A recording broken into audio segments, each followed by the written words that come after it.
I wasn't sure why I woke up until I felt that presence in the room. And in that quiet, something inside me stirred, an emotion I didn't recognize. I should have called out, asked who was there, but I didn't. And what followed became one of the most unforgettable nights of my life. Not because of what happened, but because of what didn't. Let me take you back to where it started. That morning, when my wife left for her week-long wellness retreat, I expected the house to feel calmer. I thought I'd enjoy the silence, the stillness, no laundry alerts, no video calls echoing from the kitchen, no faint trail of lemon balm tea in the air. But what I hadn't expected was how off-balance I'd feel with just him here. Leo, my stepson.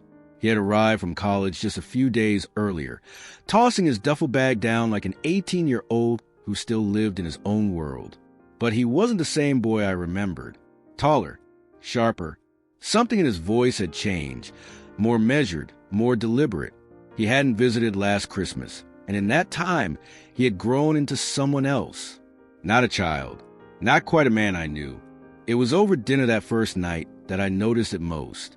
He didn't fumble with his fork or slouch like before. He didn't ask before grabbing a soda from the fridge. He just took it and looked at me like he was testing the silence. I didn't feel threatened, but I felt watched. Not in an obvious way, more like I was being read. His silences lasted a second too long. His gaze didn't dart away like it used to. It lingered. Maybe I was overthinking.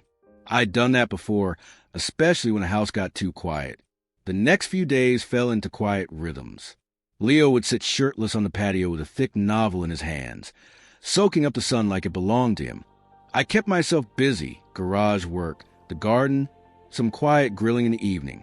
We moved like housemates, nodding between spaces, exchanging small talk like two people who didn't know what to say but didn't want to leave things unsaid. But under that silence was something strange, not dangerous, not wrong, just charged, like we were both trying not to speak a thought that didn't have a name. Then there was that night. It was late, somewhere past 1 a.m., when I got up for water. The hallway was dim, and the glow of the living room TV flickered faintly under the door. I expected to find him asleep, maybe the remote dangling from his hand. But instead, I found him sitting upright, watching something slowly playing across the screen. It wasn't inappropriate, just emotional. Two characters lying on a bed, talking quietly, their hands clasped. It was a love story. Honest, raw, quiet. He turned his head slowly when he saw me, his face unreadable. Calm, no shame, no flinch, just a steady gaze. Couldn't sleep either, he asked. I nodded. Yeah, just needed water. Cool. He turned back to the screen. I stood there for another moment, then left. I never got that water. The next day, I tried to shake the feeling. Told myself it was nothing, just a late-night moment. But something about the way he looked at me, not confused, not embarrassed, just open, a silent kind of openness that unsettled me. At breakfast, he leaned on the counter again, shirtless, in pajama pants, looking out the window like he didn't notice anything unusual. But I did. I noticed everything.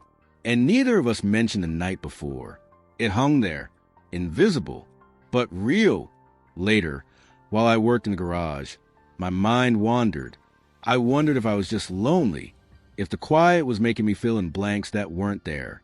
I missed my wife, missed structure, missed knowing exactly who I was when no one else was around. Leo, though, made me feel seen, like I wasn't invisible, not in a romantic way, not even close. Just present. And that was more powerful than I expected. That night, I went to bed early. Tried to read. My thoughts wouldn't stay still. My body felt tense, restless. Sleep came slowly, then suddenly, I didn't hear the door open. But I felt it, the shift in the air, the quiet sound of feet across the carpet. My eyes opened. Leo stood at the foot of the bed. Still, silent, just watching. His face was in shadow, but I could see the line of his jaw, the curve of his mouth, the calm in his eyes. He wasn't smiling. He wasn't speaking, just observing. I didn't move, didn't speak. I didn't feel fear, just confusion. A deep, strange quiet. What's wrong? I asked my voice rough from sleep. He hesitated. I had a nightmare. Sorry if I woke you. I nodded slowly. Do you need something? He looked at me for a long moment, then said, just needed to know someone else was awake. I nodded again. I'm here.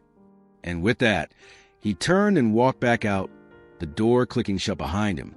That moment stayed with me, not because anything happened, but because it reminded me how much human connection matters, even in silence, even in the space between people who don't always know how to talk about what they're feeling.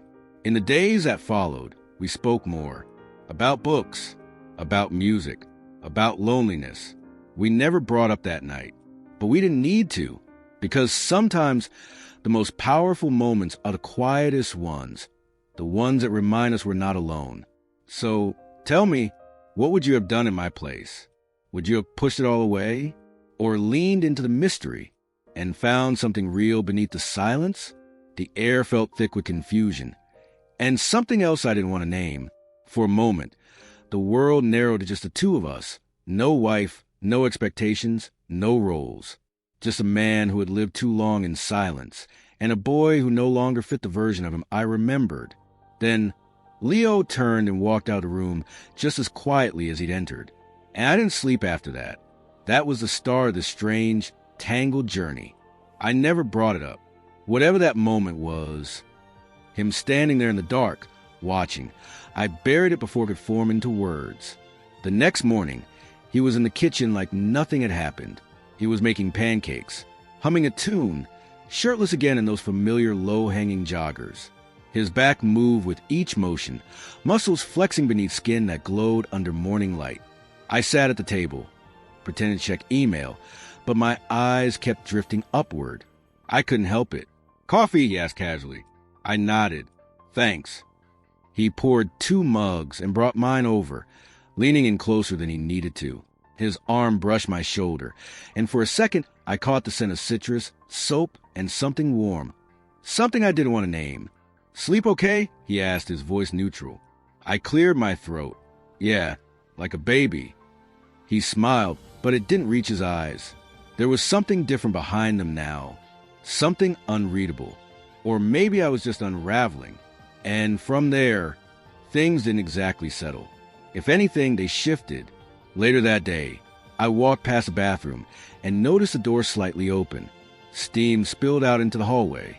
I hesitated, just for a moment, before my eyes caught movement, his silhouette behind the frosted glass. He didn't react, didn't reach for a towel. He kept facing the water, moving his hand slowly across his chest. He knew the door was open. He wanted me to see. I turned away quickly, heart thudding for reasons I didn't fully understand. The rest of that day, I buried myself in tasks. Tools, shelves, reorganizing things I'd already organized a week before. Anything to keep my thoughts from looping back to that image. But the memory clung like humidity, silent, heavy, inescapable. That evening, I was stirring a pot on the stove when he stepped up behind me. He reached for a bowl on the top shelf, again, far too close. His bare chest brushed my back as he stretched. His breath passed by my neck. I froze, spoon in hand. Didn't mean to crowd you, he said softly, not moving away. I didn't answer. Couldn't. Then, like it was nothing, he stepped back and said, Were you always this fit? I blinked, uncertain if I heard him right. What? I asked cautiously. Just saying, he shrugged, with that same half smile. You got good build for someone your age. It was probably meant as a compliment, maybe a joke, but the way he said it, eyes scanning me slowly, then meeting mine again, there was nothing casual in it. That night, I sat outside on the patio, alone, with a drink in hand and a sky that looked like broken glass. My mind raced. My body was restless. Images kept flashing. His profile in the shower, the casual press of his chest against my back, the look in his eyes. It had been years since I felt this unsettled, since I felt seen, not flattered, not admired. Seen. My past wasn't something I talked about, not with my wife, not with anyone. In my 20s, there were feelings I had locked away, called them urges, confusion, whatever label made them easy to dismiss. I buried them. shoved them into a box, convinced they were just use chaos. And that box had stayed shut. Until now. Until him. I was halfway through my second glass when I heard the sliding door open. Leo stepped outside barefoot, tank top, shorts, calm expression. He held a bottle of beer and lowered himself into the chair across from me. "You're still up?" he asked. "Couldn't sleep," I said honestly. We sat in silence. The crickets filled the gap between us. "You always drink alone like this?" he asked after a moment. "Not usually." "You want me to leave?" he added, almost lightly. I paused. "No." Another silence passed. He sipped his drink slowly, eyes scanning the horizon, then drifting back to me. His gaze felt heavier tonight. No longer teasing. No longer hiding behind boyish charm. "Can I ask you something?" he said, voice softer now. "Sure. Do you regret marrying my mom?" The question hit harder than I expected. I looked at him sharply. "Where is that coming from?" He shrugged. "I don't know. Just curious. She's always traveling. You seem kind of alone." I didn't answer right away. My throat tightened. "She's just doing her thing." I said eventually, "It works for us." He studied me for a moment. "You think people can really be happy, hiding parts of themselves?" I frowned. "What's that supposed to mean?" "Nothing," he said, his gaze drifting toward the grass. "Just been thinking about that lately." He took another sip, then leaned forward, elbows on his knees. The moonlight caught the edge of his cheek, and for a moment he looked not older, but deeper, more real. "You keep looking at me," he said quietly. My breath caught. He didn't stop. "I've seen you in the mornings, at night. You don't even try to hide it." I couldn't speak, couldn't move. He leaned in slightly, eyes locked on mine. "So either say stop or just tell me the truth." I don't remember falling asleep that night. I only remember the silence that followed, the weight of unsaid things, and the ache of not knowing where this road was going. Nothing felt quite real, but everything felt far too close. I woke up slowly, disoriented, like I was still floating somewhere between sleep and memory. The room was dim. Gray morning light filtered to the blinds in narrow strips, casting soft lines across the walls. There was a pressure in the air, a stillness, like the room was waiting for something. Then I realized it wasn't just the air. There was a hand on my chest, warm, steady, resting just beneath the collar of my shirt. My breath caught in my throat. I opened my eyes, and there he was, Leo, sitting quietly on the edge of the bed, half turned toward me. His eyes were fixed on the place where his hand met my chest, as if studying the rhythm of my heartbeat. He wasn't smiling, wasn't speaking, just still, watching, not with malice, not with mischief, just a kind of searching focus that left me frozen. I should have pulled away, should have said something, but I didn't. I stayed still, not because I was afraid, but because I didn't understand what I was feeling.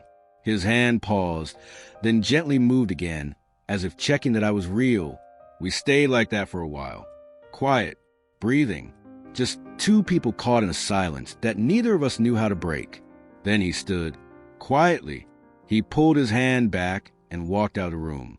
The door closed without a sound, and I stayed there, staring at the ceiling, not afraid, not even confused, just overwhelmed.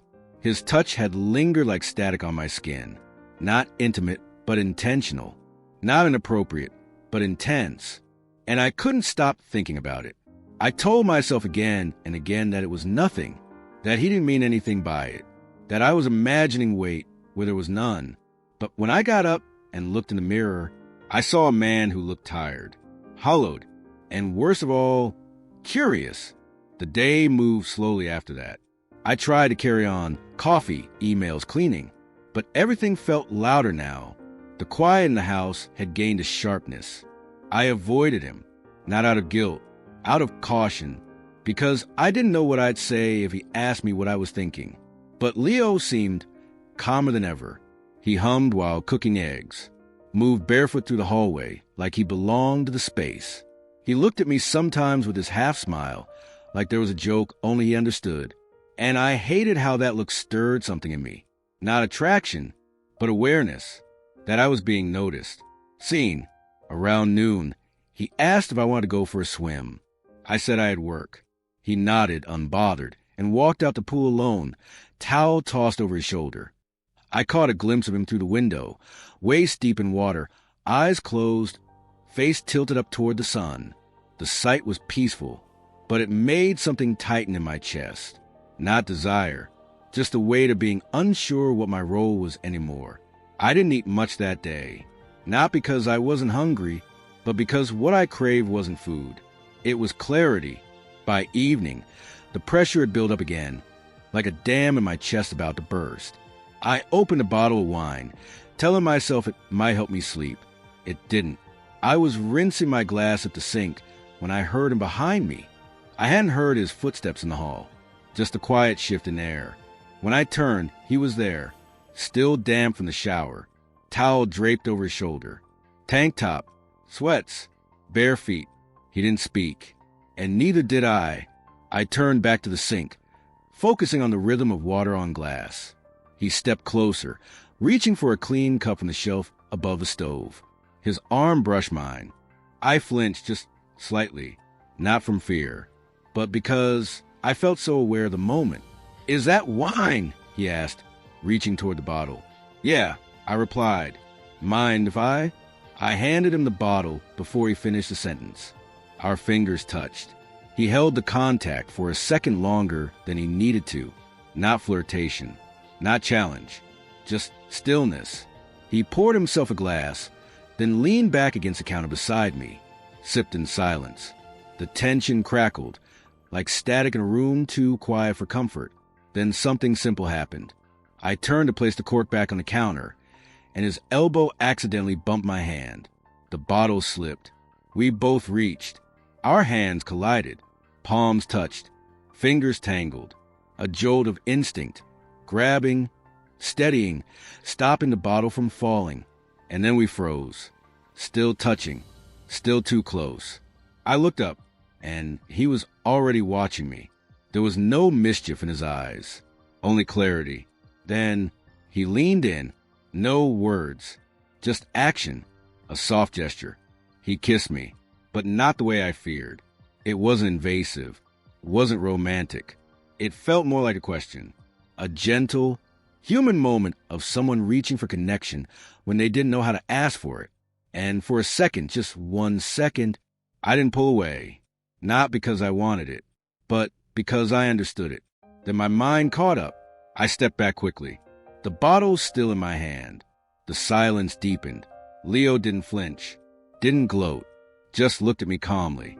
I couldn't speak, not because I was afraid of him, but because I didn't know how to name what had just happened. I should go to bed. I muttered. Finally, he nodded. Okay. I walked past him slowly, careful not to touch, up the stairs, one step at a time, breath shallow, not because I had done something wrong, but because I didn't know how to make it right. I wanted to scream, not out loud, but inside, where the guilt lives, where the thoughts never settle. The bathroom mirror didn't give me any answers, just a reflection of a man who looked like he'd misplaced every line he once believed was permanent. I brushed my teeth out of habit, staring down the drain, willing myself not to look up again, not at those eyes, not at that face. I climbed into bed, not because I was tired, but because I needed to feel covered, shielded. The pillow was too warm, the room too still. I lay there on my back, heart pounding, trying to convince myself that it could stop here, that everything could go back to the way it was, that maybe I'd imagined it all. But I hadn't, and I knew, deep down, this was just the beginning. That kiss, brief as it was, had opened something I kept buried for years.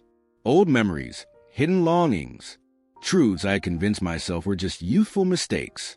I'd always said I was just disciplined, traditional, married, but none of that explained why I still felt the echo of Leo's touch on my skin.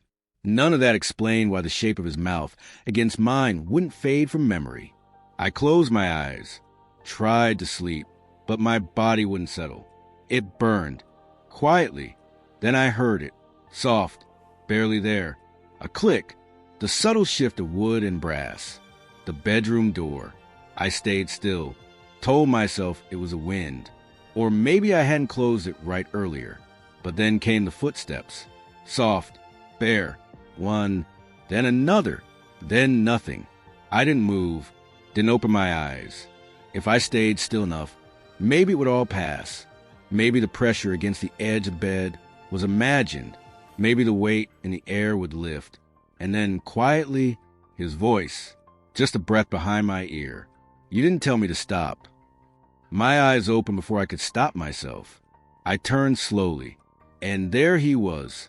Leo, lit only by the silver wash of moonlight, slipping through the blinds. His expression was unreadable, calm, but wound-tight. His chest rose and fell slowly, shoulders broad, arms folded. He wore only low sweatpants in silence. I opened my mouth, voice caught in my throat. I said finally. It came out hoarse. Quiet. But you didn't, he whispered. I didn't answer, because he was right. He sat down on the edge of the bed, not touching, not speaking, just present. And I let him. I didn't push him away. I didn't ask why, because we both already knew. He lay beside me slowly, carefully, as if testing the edge of something fragile. His body stayed inches from mine, but the heat between us buzzed like electricity. I turned my head. Our eyes met, and neither of us blinked. You should go, I whispered. He placed a hand gently on my chest, right over my heartbeat. But you don't want me to. The weight of his hand was real, steady. I inhaled sharply. My heart beat hard against his palm. But I didn't speak. I started, the words half formed. But he didn't wait. He leaned in, slowly, carefully, not to kiss, not to challenge, just to rest his forehead against mine. And we stayed like that, quiet, still, connected.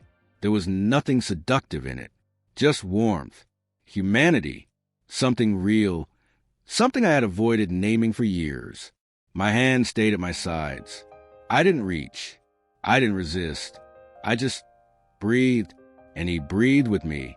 I could feel the tension in his arms. Not lust, just longing, for understanding, for connection. You're shaking, he said softly. I know, I whispered. He didn't move closer, didn't push, just stayed with me. The space between us held everything we weren't ready to say, and everything we couldn't ignore. My mind screamed to stop this, to say something, anything, but my body had already decided. I wasn't afraid. I was awake. Fully. I wasn't in danger. I was in something else entirely. Something deeper. Something unnamed. Eventually, he sat up, said nothing, and walked to the door. I thought he'd leave. But instead, he paused, hand on the frame, then looked back, and with a quiet nod, he stepped out into the hallway and closed the door behind him. I stared at the ceiling for what felt like forever. My skin still carried the heat of where he'd touched me, not in a way that left shame, but in a way that left questions. And none of them had answers yet. The ceiling blurred. I knew I wouldn't come back from this. Neither of us would. We had crossed a line that didn't have a way back. And yet, I didn't regret it. That's what scared me the most. Eventually, I said it out loud. We can't keep doing this. Leo didn't lift his head, didn't even open his eyes. He just murmured against my skin, low and steady. Then stop me? I couldn't. Instead, my hand moved his back, holding him closer.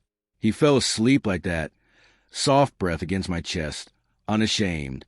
And I lay there wide awake, staring into the dark, hearing every word my body had already confessed. I wasn't going to stop him, because somewhere deep down, I never wanted to. I woke before sun. The room was bathed in that pale, heavy blue of approaching dawn. The sheets were tangled. The air still held the warmth of the night before. Quiet, heavy, irreversible. But Leo was gone. I didn't feel him leave. Didn't hear the door. Only silence. I sat up slowly, every muscle aching. Not from sleep, not from age, but from the weight of unspoken truth. My throat was dry, and the guilt came slow. Not like a crashing wave, but like a rising tide that seeped into every part of me. What kind of man lets something like that happen? Worse, what kind of man wants it to? I sat at the edge of the bed, elbows on knees, and buried my face in my hands. I could still hear his voice, soft, low, whispering, "Don't stop." And I hadn't. Not for a second. The shower didn't help. The hot water stung my skin like punishment, but it didn't cleanse anything. I got dressed like it was any other morning. Clothes buttoned, hair combed, trying to rebuild the image of the man I had been before last night. But the hallway mirror showed someone else entirely. Not cleansed, just stripped bare. Downstairs, I heard the clatter of dishes, cabinets opening. Leo was in the kitchen making breakfast. Like nothing had happened, like he hadn't whispered my name in the dark. I paused at the top of the stairs. A part of me wanted to stay there forever, to let silence be the thing that buried us both. But I came down anyway. He looked up from the stove, flipping eggs. Calm, barefoot, familiar. "Morning," he said casually. I didn't answer, just walked to the counter, poured myself coffee with hands I didn't trust. I didn't look at him, didn't sit, just stood there, waiting for the floor to open up. "You're quiet," he said. Still, I said nothing. He turned off the burner, leaning against the counter, arms crossed, watching me. You wanted to act like nothing happened? Finally, I looked at him. His face was too calm, too steady. "Because I won't," he said. "I won't pretend." "You need to stop," I muttered. "We both do. This can't keep happening." "But it did happen," he said, voice sharp now. "Don't stand there and pretend you didn't want it. Don't act like you weren't the one who pulled me in. Do you think I don't notice the way you look at me? The way you never tell me to stop?" I turned away, but he followed. "You look at me like you're starving," he continued, his voice cracking slightly. "Like no one's ever really touched the part of you that hurts the most." I couldn't respond, because somewhere inside me, I knew he was right. "I see you," he whispered. "You try to pretend you're fine. You put on this perfect mask. But I see what's underneath. And I think you see me too." My hand trembled as I set the coffee cup down. Too fast. It clattered. I stepped back, bracing myself against the counter. "We can't keep doing this," I said, barely above a whisper. He walked up behind me. Didn't touch me. Just stood there, the heat of him close enough to feel. "Then stop me," he whispered again. I didn't turn, because if I did, I knew I wouldn't be able to lie anymore. Not to him, not to myself. The rest of the day passed like we were on different planets. I ran errands I didn't need to run, drove nowhere for hours, just try to build space between us. When I got home, the house was quiet. Leo wasn't in the living room. His bedroom door was closed. I didn't knock. I didn't say a word. Dinner came and went in silence. We passed each other like shadows. But even in that silence, the air buzzed with everything we hadn't said, everything we still felt. I could feel his gaze from the hallway that night. I didn't look, didn't need to. I felt it in my spine. The next morning, I found a note stuck to the fridge. In his handwriting, "She's flying back tomorrow night. Thought you should know." That one sentence pulled the ground out from under me. We were out of time. Whatever strange world we built between these walls, this quiet, forbidden bubble, was about to pop. The house would go back to being hers. And everything between us would be locked away, buried again. That night, I didn't sleep. The silence was too loud, the bed too cold. I kept hearing him laugh in my head, kept seeing the look in his eyes. Every memory made my chest tighten. It was close to midnight when I gave up trying to fight it. I got out of bed, walked quietly down the hallway. No plan, no excuse. I stood outside his door, heart pounding, not sure what I was going to do. But before I could knock, the door opened from the inside. He was already there, waiting. We didn't speak. We didn't need to. He reached for my hand and pulled me in. We hadn't said much all day. But now, here, in the dark, we said everything with our silence. Our hands moved with the kind of desperate patience that only comes when you know goodbye is waiting nearby. We didn't go as far as we had that night before, but we didn't need to. A touch was enough. The way his fingers brushed mine, the way his lips found my cheek, slow and careful, like the edge of a secret we both knew couldn't be spoken out loud. The way we held on to each other, as if time would wait if we just stayed still long enough. He kissed me, not because it was reckless, but because it was the only honest thing left in the room. I let him, because I needed to remember this moment, before everything returned to silence again, before the morning took it away. As the sky began to pale, he curled against me beneath the blankets. His face rested near my shoulder. His voice, a soft breath in the half-light. You're the only one who's ever really seen me. I opened my mouth to say something, anything, but all I could do was nod and hold him tighter. And then, just before the light fully crept in, I kissed him again, not for passion, not for answers, just to say, I was here, and so were you. We didn't speak after that. There were no words left. The silence between us had grown too full, not empty but saturated, with longing, with fear, with memory. I knew this was supposed to be the end. It had to be, because soon life would return, and with it, all the rules. Tomorrow, she would come home, my wife. She would open the door, call my name, and ask how the week went. I'd smile. I'd hug her. I'd pretend the air in this house didn't still smell like him, like us. Could I really do that? Could I sit across from Leo at the kitchen table and ignore the way his voice still echoed in my chest, the way his presence still lived beneath my skin? I didn't know. And what scared me most was that I wasn't sure I wanted to, because as wrong as it felt, as messy and impossible as this had become, some part of me was already waiting, hoping for him to come back to that bed again. A part of me wanted to be undone all over again. This was supposed to be the end, but I knew it wasn't, because some lines, once crossed, don't get redrawn. They get blurred until you can't see who you were before, until you can't remember what normal was supposed to feel like. And if there's anyone out there who knows what a man is supposed to do after that, I'd love to hear it, because I sure as hell don't have the answers.